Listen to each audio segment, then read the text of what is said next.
우리 모두는 이방인으로 태어나서 하나님의 백성도 아니며 하나님께 복을 받을 수도 없는 아무런 소망이 없는 자들이었습니다. 심지어 하나님께 선택받은 민족인 이스라엘에게 무할례자들이라는 무시를 당하기까지 했습니다. 하나님께서는 이러한 비참한 과거를 기억하라고 요청하십니다. 하나님 없이 살았던 지난 날을 잊지 않음으로써 지금 내가 받아 누리고 있는 이 은혜가 얼마나 크고 감사한 것인지 잊지 말라는 것입니다. 사실 할례는 몸의 한 부분에 행하는 의식에 지나지 않습니다. 그것 자체로는 아무런 효력도 없고 의미도 없는 것입니다. 그래서 11절에서 바울은 유대인의 할례에 대해 손으로 육체에 행한 할례라고 표현했습니다. 중요한 것은 할례라는 의식이 나타내는 마음의 할례입니다. 그러므로 할례를 구원의 조건이라고 여기며 오직 이스라엘 민족만이 구원을 받을 수 있다고 주장하는 것은 큰 잘못이었습니다. 우리가 기억해야 할 것은 유대인이든 이방인이든 죄로 말미암아 하나님을 알지 못하고 하나님 밖에 있었던 것은 마찬가지라는 것입니다. 그렇기 때문에 그 누구에게도 소망이 없었고 이 땅에는 오직 다툼과 분열과 미움과 고통만 가득하게 된 것입니다. 그러나 이제 그리스도 예수 안에서 우리는 그리스도의 피로 가까워지게 되었습니다. 하나님을 모르던 자들이 하나님의 말씀을 듣고 그 은혜 안에 거하게 되었고 영광스럽고 아름다운 언약에 속하게 되었습니다. 이를 통해 하나님께서는 인간의 힘으로는 도저히 깨트릴 수 없는 유대인과 이방인의 경계를 없애셨습니다. 오늘 본문 14절부터 22절에서 바로 이 부분에 대해 말씀하십니다. 하나님께서는 예수 그리스도의 십자가의 능력으로 오히려 이방인들에게 하나님의 성령이 더욱 강력하게 역사하는 놀라운 일들을 이루셨습니다. 하나님께서는 이스라엘을 온 열방의 제사장으로 세우셔서 모든 민족을 구원하고자 하셨지만 이스라엘은 하나님의 사명을 제대로 감당하지 못했습니다. 그럼에도 불구하고 하나님께서는 하나님의 일을 완벽하게 이루셔서 지금 우리가 하나님을 찬양하고 왕같은 제사장으로서 열방을 섬기는 자리에 서 있을 수 있게 된 것입니다. 우리가 하나님께 받은 은혜는 본래 언약 백성이었던 자들이 받은 은혜보다 더 큰 것입니다. 그러므로 우리는 하나님과 상관없는 이방인으로서 살아가던 그때의 모습을 기억하며 항상 감사해야 합니다. 우리가 전에는 하나님과 멀리 떨어져 있었지만 이제는 예수 그리스도로 말미암아 주께서 십자가에서 흘리신 피로 말미암아 하나님과 가까이에서 동행하며 교제하는 축복을 누리게 되었습니다. 예수 그리스도가 평화가 되셔서 가로막혀 있던 담을 허시고 유대인과 이방인이 한 교회 안에 들어오게 하셨습니다.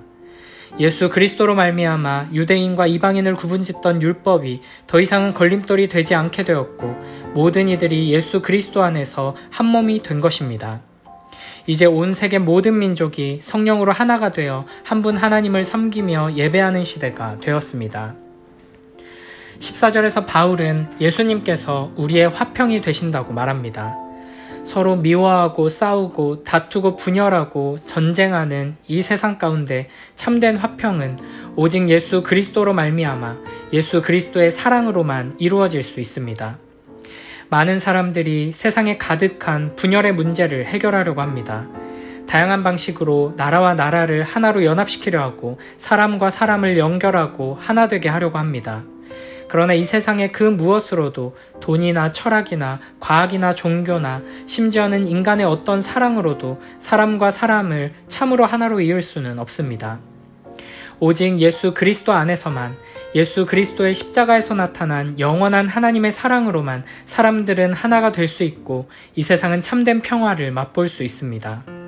십자가의 사랑만이 경쟁과 갈등과 대립과 전쟁을 이기고 제거할 수 있습니다. 가정과 사회와 국가의 화평은 바로 십자가의 사랑으로 말미암는 것입니다.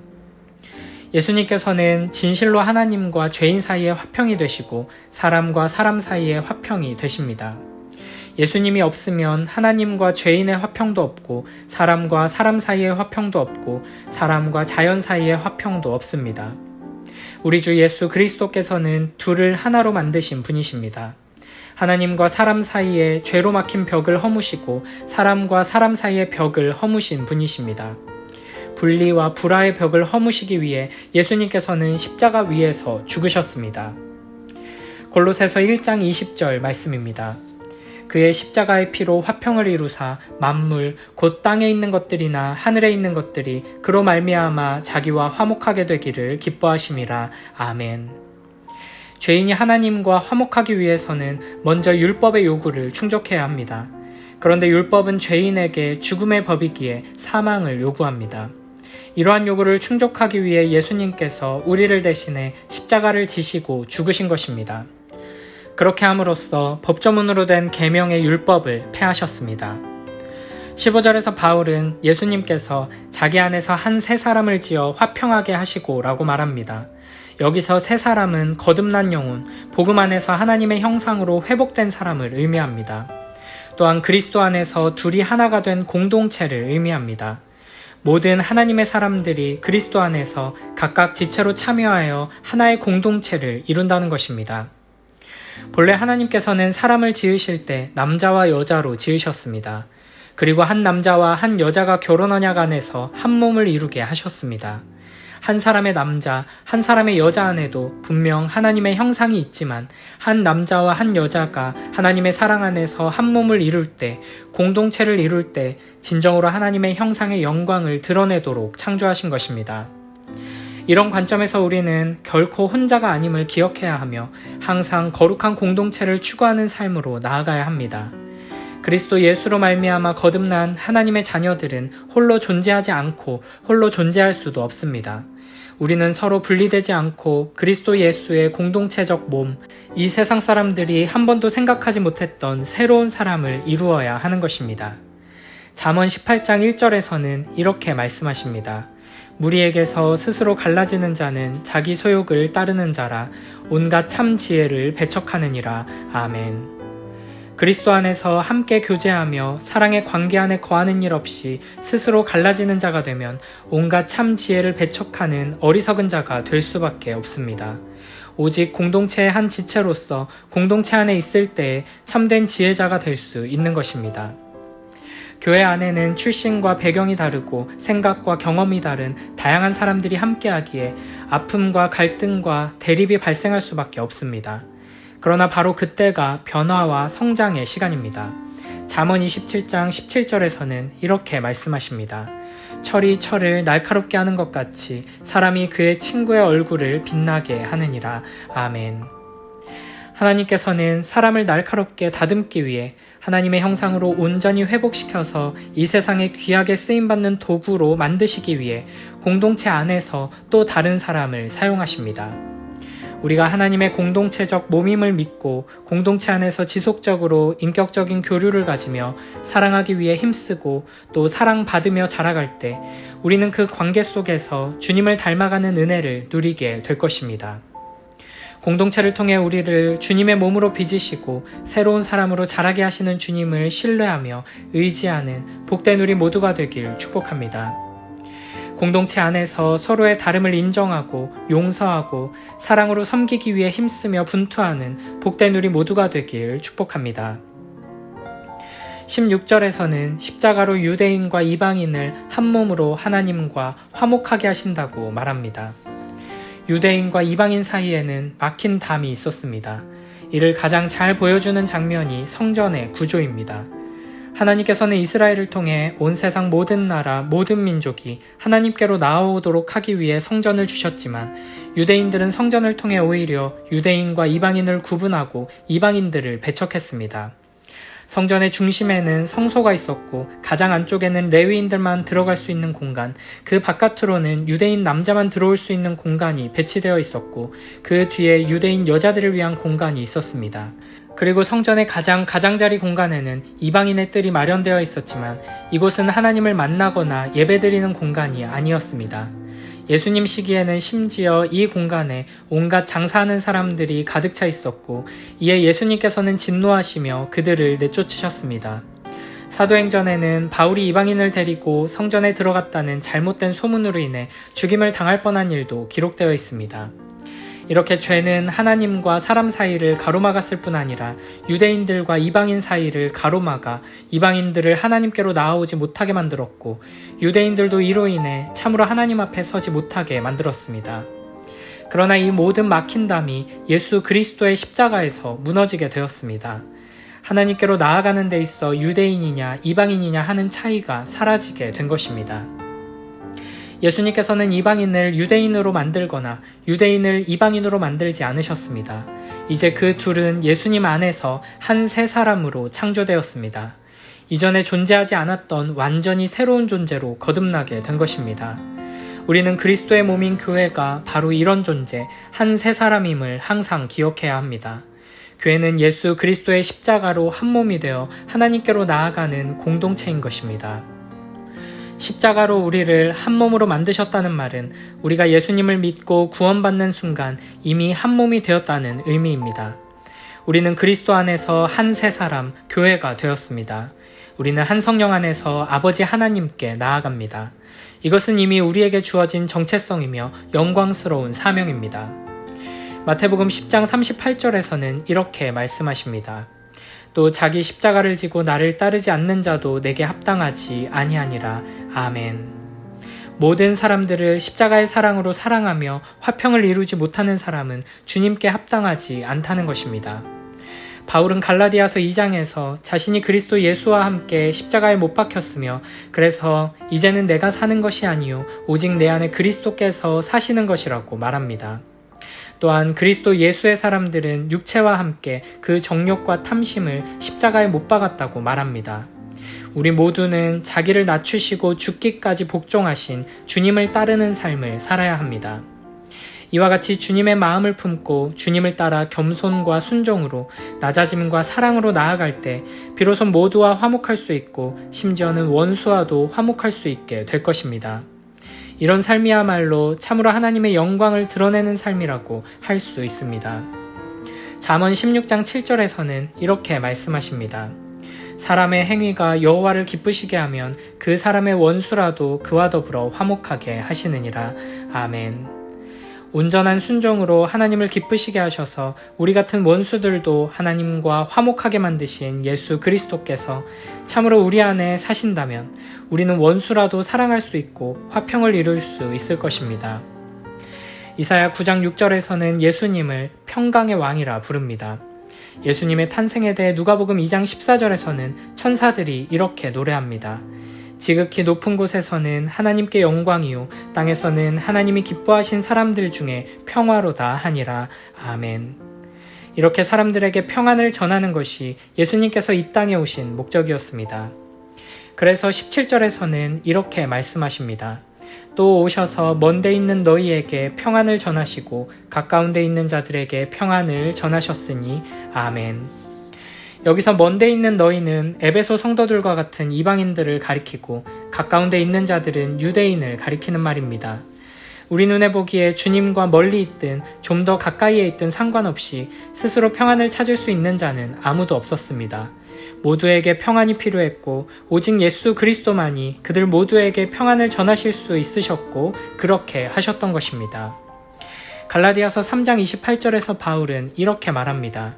너희는 유대인이나 헬라인이나 종이나 자유인이나 남자나 여자나 다 그리스도 예수 안에서 하나이니라. 아멘.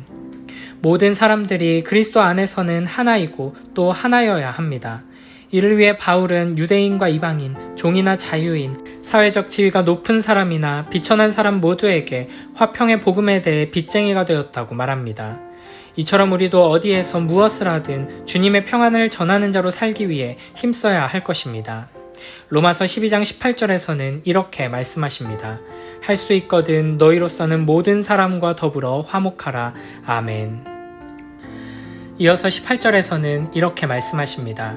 이는 그로 말미암아 우리 둘이 한 성령 안에서 아버지께 나아감을 얻게 하려 하심이라. 아멘.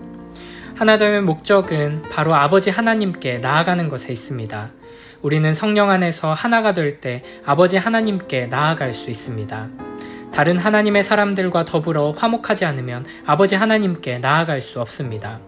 이러한 원리는 주님께서 정하신 것입니다. 마태복음 5장 23, 24절에서는 이렇게 말씀하십니다. 예물을 제단에 드리려다가 거기서 내 형제에게 원망 들을 만한 일이 있는 것이 생각나거든 예물을 제단 앞에 두고 먼저 가서 형제와 화목하고 그 후에 와서 예물을 드리라. 아멘. 하나님의 다른 자녀와 화목과 연합을 이룬 이후에야 비로소 아버지 하나님께 예배자로 나아갈 수 있습니다. 심지어 히브리서 12장 14절에서는 모든 사람과 더불어 화평함과 거룩함을 따르라. 이것이 없이는 아무도 주를 보지 못하리라 라고 말씀하십니다. 형제 및 자매와 화목하지 않고서 아버지 하나님께 나아갈 수 없다는 것입니다. 요한일서 2장 10절 11절에서는 이렇게 말씀하십니다. 그의 형제를 사랑하는 자는 빛 가운데 거하여 자기 속에 거리낌이 없으나 그의 형제를 미워하는 자는 어둠에 있고 또 어둠에 행하며 갈 곳을 알지 못하나니. 아멘.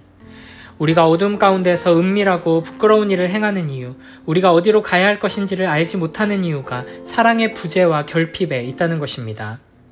형제자매를 사랑하면 빛 가운데서 우리가 마땅히 가야 할 지존자의 은밀한 곳을 발견할 수 있을 것입니다. 어둠을 벗어나 주님께 영광이 되는 자리를 발견하는 비결은 서로 사랑하며 화평을 이루는 것입니다. 시편 122편 6절에서는 이렇게 노래합니다. 예루살렘을 위하여 평안을 구하라. 예루살렘을 사랑하는 자는 형통하리로다. 아멘. 여기서 예루살렘은 단순히 장소를 의미하는 것이 아닙니다. 문자적인 의미는 평화의 터입니다. 영적인 의미로는 예수 그리스도의 몸, 곧 교회를 가리키는 것입니다. 결국 평화의 공동체인 교회를 사랑하며 공동체를 통해 하나님의 평화를 이루기 위해 힘쓰는 자들은 어둠의 길에서 빛의 길로, 형통의 길로 나아가게 된다는 것입니다. 그러므로 우리는 하나님께 온전한 예배를 드리기 위해 하나님의 얼굴을 보는 가장 큰 축복을 누리기 위해 먼저 형제자매를 향해 용서를 빌고 용서하며 관계를 회복하고 사랑으로 하나 되기 위해 힘써야 할 것입니다. 도저히 함께하기 어려운 사람도, 사랑할 수 없을 것 같은 사람도 원수였던 우리를 사랑하신 주님의 사랑으로 사랑하며 하나됨을 추구할 때 그 사랑 안에서 우리는 주님을 더욱 분명히 보고 경험하게 될 것이고 더 깊은 은혜로 나아가게 될 것입니다. 19절에서는 이렇게 말씀하십니다.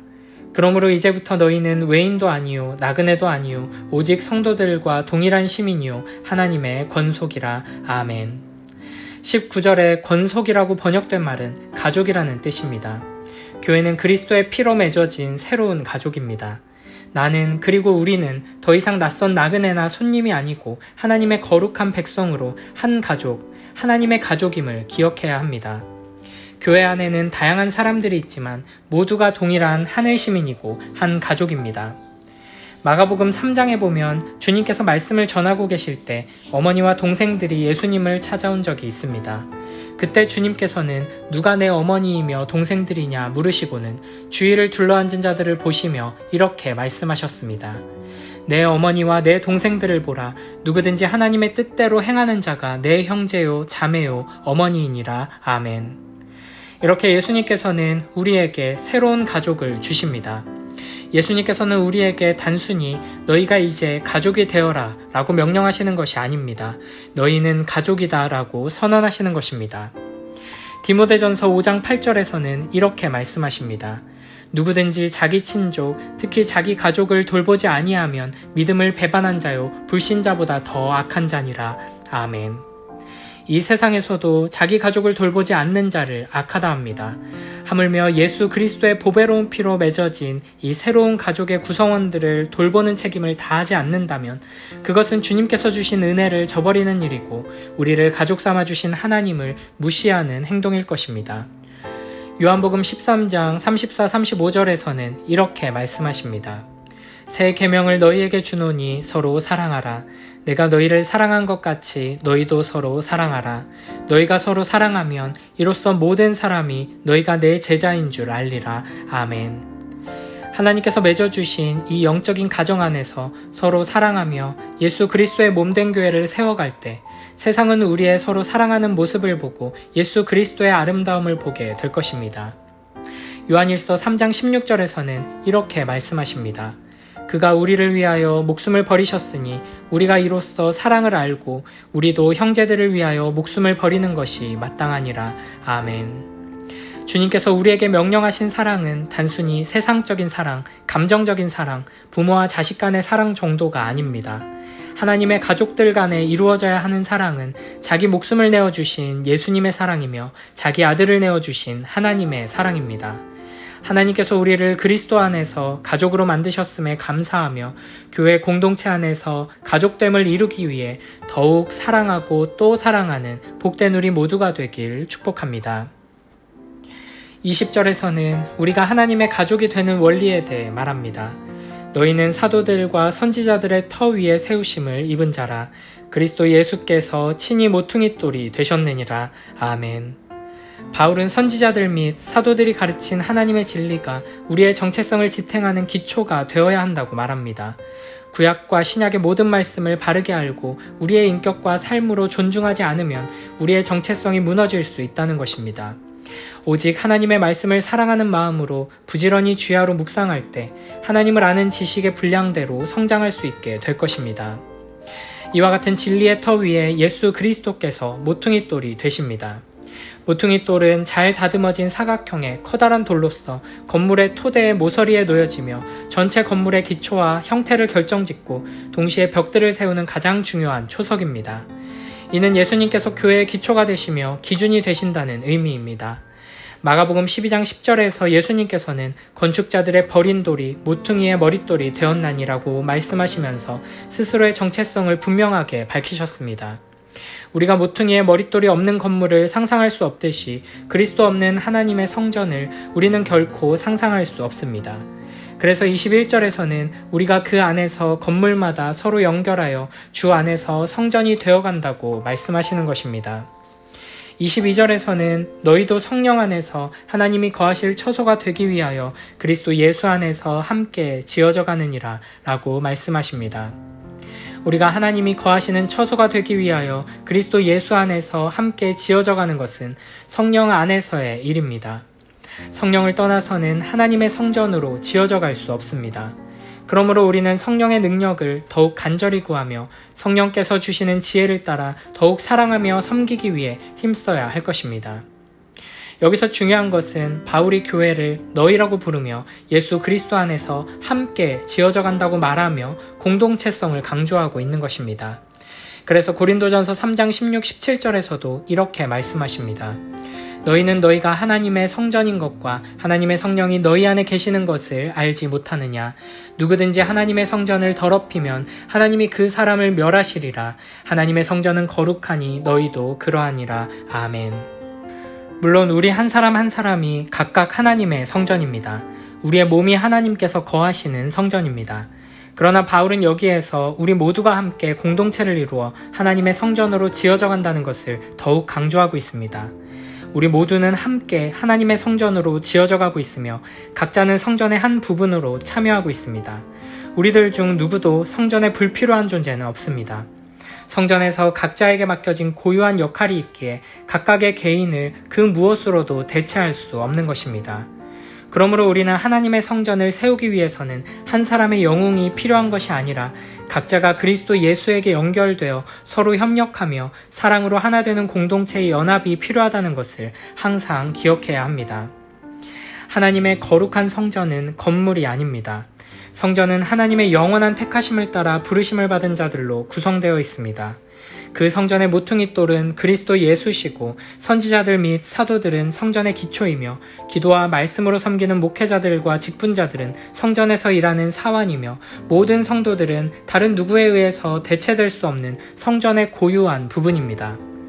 이 성전의 가장 중요한 목적은 하나님께서 거하시는 것이며 그분을 영원토록 영과 진리로 예배하는 것입니다. 이를 기억하며 나와 공동체의 온전한 거룩함을 이루고 지키기 위해 힘쓰는 복된 우리 모두가 되길 축복합니다. 우리는 이제 더 이상 개처럼 취급받아도 아무런 항변할 수 없었던 이방인이 아닙니다. 우리는 더 이상 나그네도 아니고 손님도 아닙니다. 우리는 이제 당당한 하나님 나라의 백성이며 예수 그리스도 안에서 하나님의 자녀입니다. 십자가 아래 모인 모두가 하나님의 가족이 된 것입니다. 교회는 그리스도를 머리로 모시는 그리스도의 몸이며 교회는 반석이신 그리스도 위에 세워지는 하나님의 집입니다. 그리스도 예수께서 친히 이 건물의 모퉁이 돌이 되시며 하나님의 선지자와 사도들의 기초를 세우는 역할을 했습니다. 건물 전체가 그리스도 안에서 서로 연결되어서 하나님의 거룩한 성전으로 점점 자라나가고 있습니다.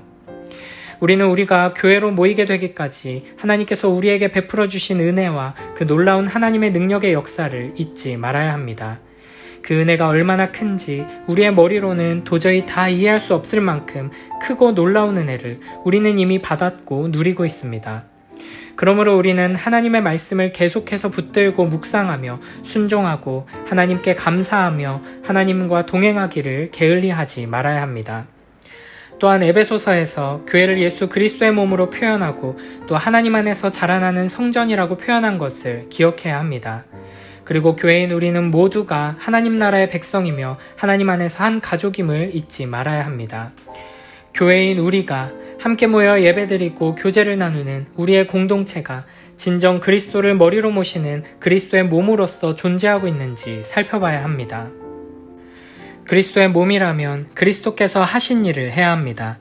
하나님의 말씀이신 예수 그리스도께서 하나님의 보좌 우편에서 다스리고 계시지만 그리스도의 몸된 교회가 이 땅 위에 존재하는 동안에는 교회를 통해서 주님께서 세상을 위로하시고 세상 가운데 하나님의 말씀을 선포하시며 하나님의 말씀으로 존재하시는 것입니다. 그러므로 우리의 공동체는 세상 가운데서 그리스도로서 존재해야 합니다. 세상의 방식을 따르고 세상의 가치를 추구하는 것이 아니라 십자가의 길을 걸으며 하나님의 말씀에 순종하는 그리스도로서 살아가는 교회가 되어야 합니다. 이는 힘과 크기와 돈과 권력을 통해 무언가를 이루려는 세상의 방식을 거절하고 낮은 곳을 향하고 작고 약한 것을 추구하는 것을 말하며 자기 자랑과 경쟁의 원리를 거부하고 희생의 사랑과 십자가의 방식을 택하는 것을 말합니다. 그리고 교회는 가족임을 잊지 말아야 합니다.